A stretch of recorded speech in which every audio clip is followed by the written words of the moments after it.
prevent those dictatorships? Nothing. They were sitting by and doing nothing except letting things go as we all know. Okay, well, actually those are getting two good examples. Societies, monarchies are capable of being bad as well as republics. I've never denied that. That was my point exactly. Yeah, exactly. But when you say that there's no difference, yes, there was a difference. The king of Italy was able to get rid of Mussolini. There was no one to get rid of Hitler because Hitler did.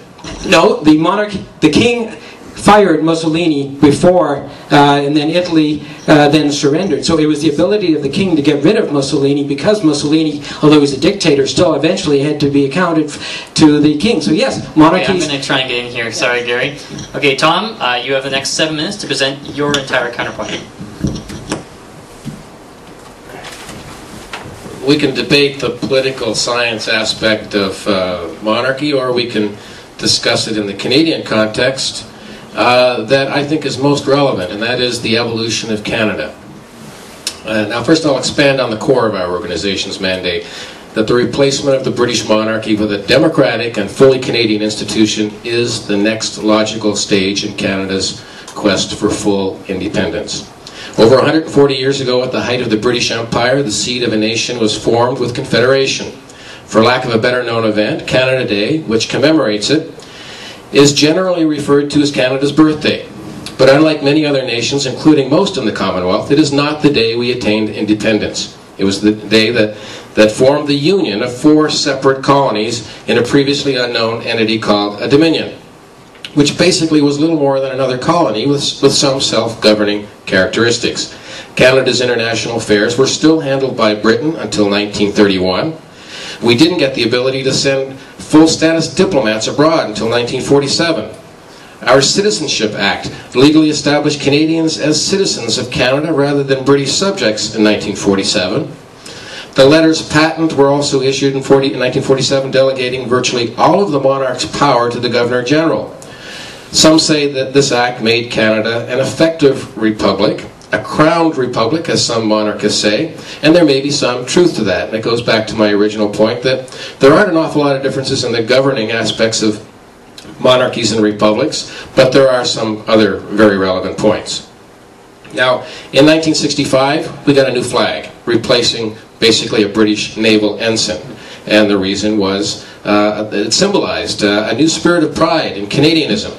And by the way, this change to a unique Canadian flag was fought bitterly by Canadian monarchists.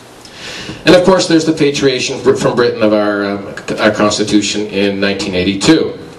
And that brings us to the present, 2010.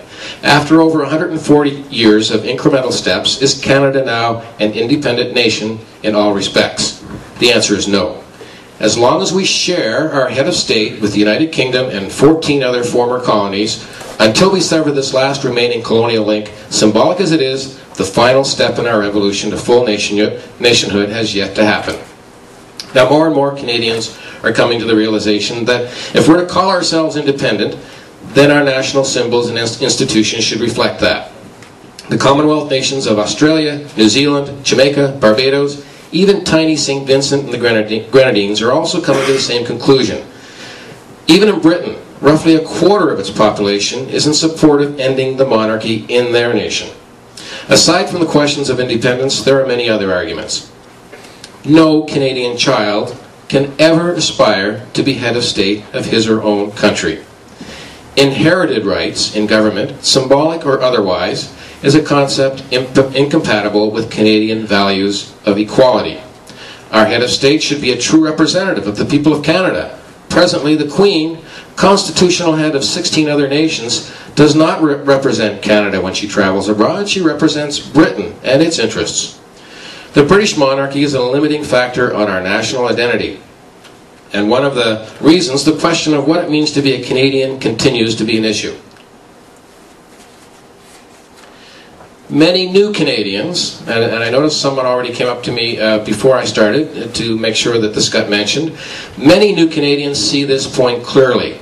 Immigrants who come to Canada from regions of the world with oppressive histories, many with not so fond memories of British colonial subjugation, are shocked to discover that they must swear allegiance to a British monarch to become a citizen of Canada. I was born here. I've never had to do it. And I've always said that if every Canadian had to take an oath of allegiance to the Queen to get their driver's license, you'd see this abomination addressed very quickly. Now, just as our organization has contributed to the reform of our Civil Service Act, which lifted that requirement for federal service employees in 2005, our organization will work tirelessly to see that the Citizenship Act is amended to have new Canadians swear allegiance to Canada and only Canada. Australia took this step in 1993 with their citizenship oath that was revised to omit reference to the Queen. They've never regretted it. And incidentally, I understand there's still a constitutional monarchy, but for how long we don't know. Then, probably of great interest to many in this room, there's the issue of whether it's appropriate for Canada to have any connection between its government and religion. We're all familiar with the theocratic states such as Iran and the Vatican, but Canada and all countries that share the British monarchy are technically theocracies. And don't laugh. All you got to do is reach in your pocket, pull out a coin, look on the back, and you'll see De Gratia Regina, Latin for by the grace of God. Our head of state, by law, is required to be the leader of a religious faith, the Church of England. According to the coronation oath that the Queen took in 1953, and Prince Charles, when he succeeds her, they are both obligated to maintain the laws of God, the true profession of the gospel, and the Protestant Reformed religion, and to preserve unto the bishops and clergy of England and to the churches there committed to their charge all such rights and privileges. It also states that Canada's head of state must only be a Christian Protestant of the Church of England persuasion at the specific exclusion of Roman Catholics, but also of Jews, Hindus, Muslims, and yes, atheists, a clear contravention of Canada's Charter of Rights and Freedoms, which expressly forbids discrimination on the basis of faith. Last but not least is the so-called democratic deficit that's prevalent in Canada's political system right now.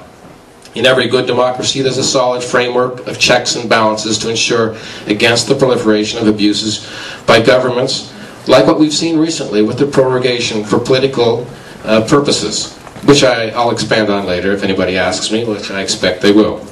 One way to address that would be to totally democratize the head of state and reform the requirements for what the head of state is supposed to do.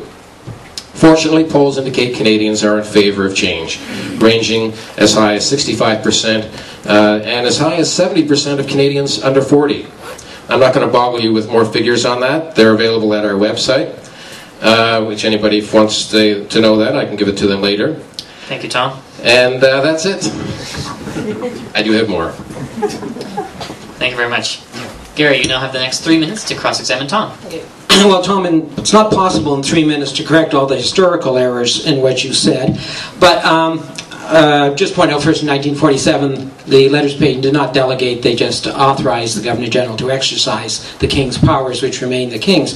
And Australia voted against a republic, and so did St. Vincent and the Grenadines just most recently. So I don't see the movement there that you're referring to. But in any event, there are a couple of questions, and religion we'll have to get into later because there's not time to correct all your mistakes there either. But you said, you pointed out all these evolutions of development of Canadian citizenship, of our international perspective and so on, our international role. All these things happened while we were a monarchy. The point of the question of the debate is that Canada should cease to be a monarchy. Not that the monarchy should cease to evolve, or that Canada cannot improve the monarchy we have.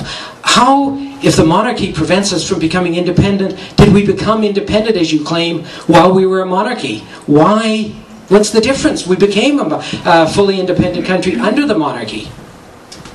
Those advancements were made despite the monarchy. As a matter of fact, the first act of... Come on, Tom, it was monarchists who were promoting all these things. The people who introduced all these steps were all monarchists. Monarchists wanted to change our flag. I'm sure everybody I did. knows. Yes. I was a 10-year-old. Your founder worked for John Diefenbaker, and he didn't even want to be buried with the Canadian flag on his coffin. I'm not speaking for my founder. I don't have a founder. I'm speaking as an individual, and I wasn't founded by anyone of the Monarchist League. Well, he didn't found me. I'm not talking on behalf of the Monarchist League tonight.